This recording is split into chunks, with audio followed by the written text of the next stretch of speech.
How's it going, guys? Welcome to Miller's Wildlife. Do you like my spooky cobweb background here with hyper-realistic spiders? If you've been watching me on YouTube for a while, you probably know that I have a lot of pet bugs, around 30 different species. When I tell people that I keep bugs as pets, like tarantulas and scorpions and centipedes, I'm often bombarded with questions like, why? And what's wrong with you? So I wanted to make this video to explain why I have bugs in my home intentionally. My personal reason for keeping them is because I've just been fascinated by them from a very young age. I've always been very drawn to the animals that people tend to avoid for the most part. Outside of that, the biggest reason to keep bugs is the fact that they are easy and inexpensive to care for. Here is an excellent example of that. This is the desert millipede. As you can see, I have him literally in a container filled with rotting wood, and he eats the rotting wood as long as it's, kept relatively moist and bacteria is allowed to grow in this environment. Then they're happy. They just eat the bacteria, they drink the water, they grow, they live, and this species is actually really cool, so I can actually take him out. I'm sorry, you munching wood? Did I interrupt you munching wood? Honestly, I really never have to even touch this guy's enclosure. I clean it when it gets super dirty, and I make sure that it stays moist, and that's the extent of the care that this species requires. So there's that. Another reason why bugs are so great to have in your home is because they don't take up a lot of space, because for the most part they're very small. There's some exceptions to this, some species of mantis like to have a lot of room to fly around in. Stick insects, butterflies, things like that do need some space, but tarantulas are fantastic because they actually feel most secure when they're in a smaller enclosure. This doesn't mean cramp them, but it means that they can be in something smaller than you would normally keep a reptile or an amphibian in. Because think about this, right? A scorpion or a tarantula out in the wild isn't going to be galloping through the fields like buffalo. It'll be kind of sticking to one area, living under one log its entire life, and enjoying its food when it comes to it. For example, it's actually a new pet for me, and it's one of my favorites. This is a dune scorpion, and literally got some sand in there, dug a little starter burrow for him, and he took it from there. He's got a nice little tunnel of burrows going on, but he still stays out. And believe it or not, he is almost full-sized. He will not get much bigger than this. So he'll be able to live in this his entire life and be perfectly happy. And that is really freaking cool. So just pop this guy on a bookshelf and you have a really cool exotic pet that doesn't require a lot of care, is very inexpensive, does not produce a lot of waste. And this species in particular doesn't need really much water at all. Like spray one tiny corner of the enclosure once a month, maybe.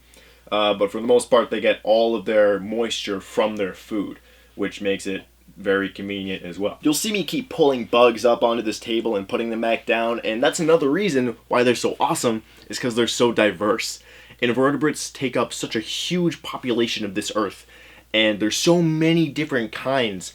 Hundreds of thousands, literally hundreds of thousands of invertebrates live on this planet, and a lot of them can do very well in a captive environment as long as they're bred in captivity and they have a healthy population outside of captivity. I'm not a big supporter of taking animals from the wild to be pets, but I'll explain that in a different video. Another reason why they're amazing is because they are what I like to call living art.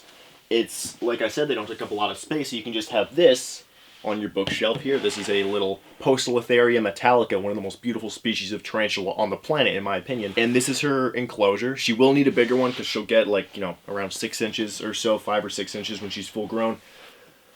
But look at how cool this looks. I just set up the very basic necessities, a water dish, soil bottom, cork bark, and fake plants, and then she took it from there, made this beautiful webbing. It looks much better than this webbing that I made. It's like having a beautiful picture on your shelf that moves and eats crickets. I think that's kind of amazing. And actually, I'll throw up a picture right here of what a full-grown Poecilotheria metallica tarantula looks like.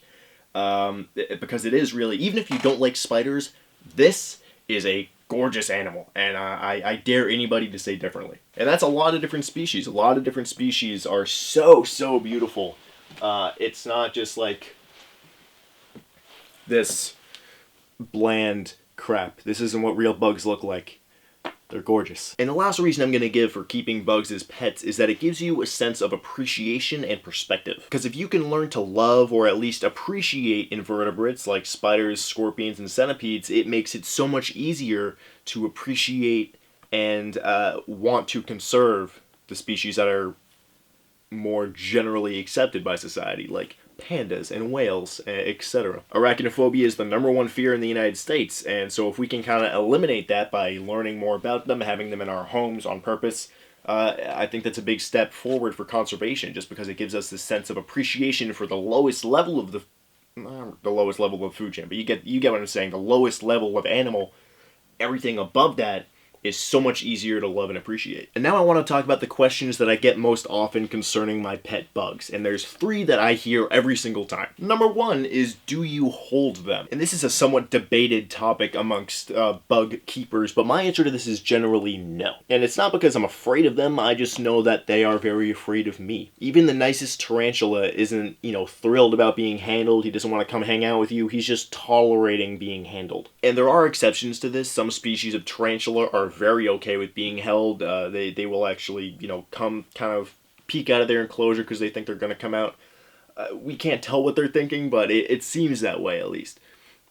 For the most part, though, invertebrate doesn't have the mental capacity to want to seek your attention or want to seek your cuddles. I know that they'd much rather just hang out in their enclosure, enjoy their space, enjoy eating, growing, molting, and so I let them do that. And also I do have a few species that could do some pretty serious damage if they did bite or sting me. And I'm not going to hold some really dangerous species of arachnid just to take an Instagram picture and show people how brave I am. I think that's garbage. If I see that on my Instagram feed, if, someone I follow is like holding a Deathstalker scorpion because, why not?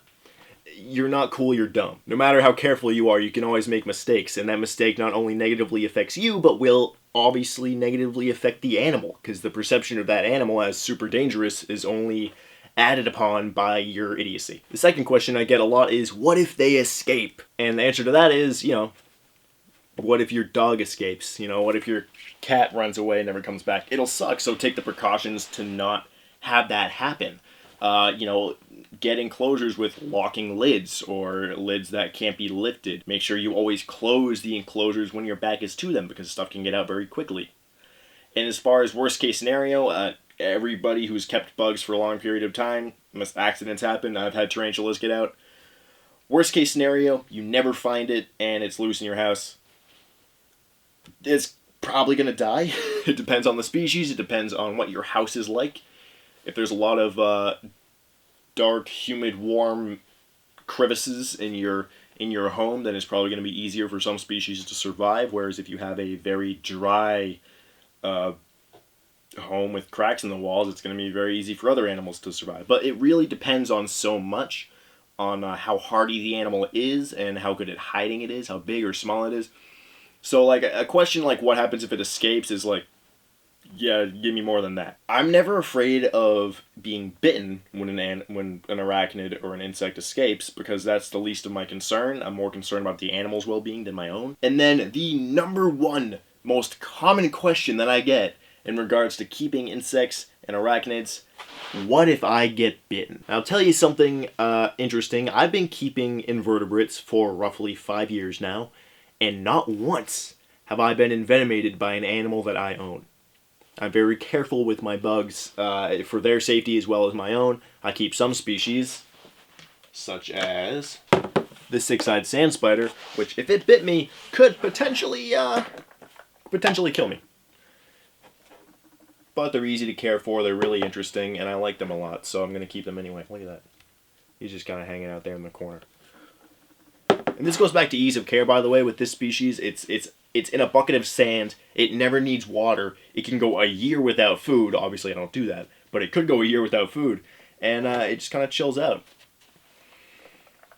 But that's beside the point here. If this one bit me, I could die. Yeah, but it's a very timid species, so I'm not really worried about that.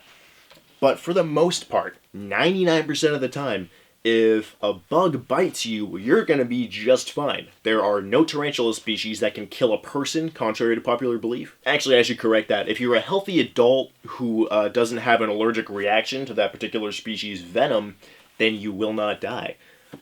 Even then, I don't think that anybody's ever died from a tarantula bite, and let me know in the comments if I'm wrong. But if you're a healthy adult, no tarantula, even the strongest, like this Poecilotheria metallica, this has one of the strongest venoms of any tarantula, and if it bites me, it's gonna feel real crappy. It's not gonna be a fun couple of days, actually.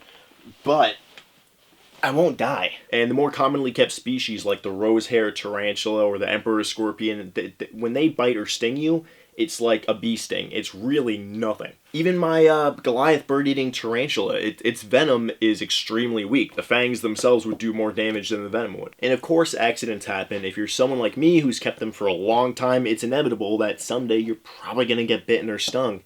And it's extremely likely that you will be absolutely fine when that happens. So that's all I got to say about that. Basically, squeaky chair, sorry. Keep insects, keep arachnids. They're so much fun. They are very interesting. They're low maintenance. I can travel for like a week and then not have to worry about leaving these guys by themselves because they're living art, man. And you may not be able to take them out and cuddle with them like you would a puppy or a hamster. But they're still fantastic animals to have in your home. And I recommend them to everybody. So go out and buy yourself a tarantula. And thanks for watching. Bye-bye.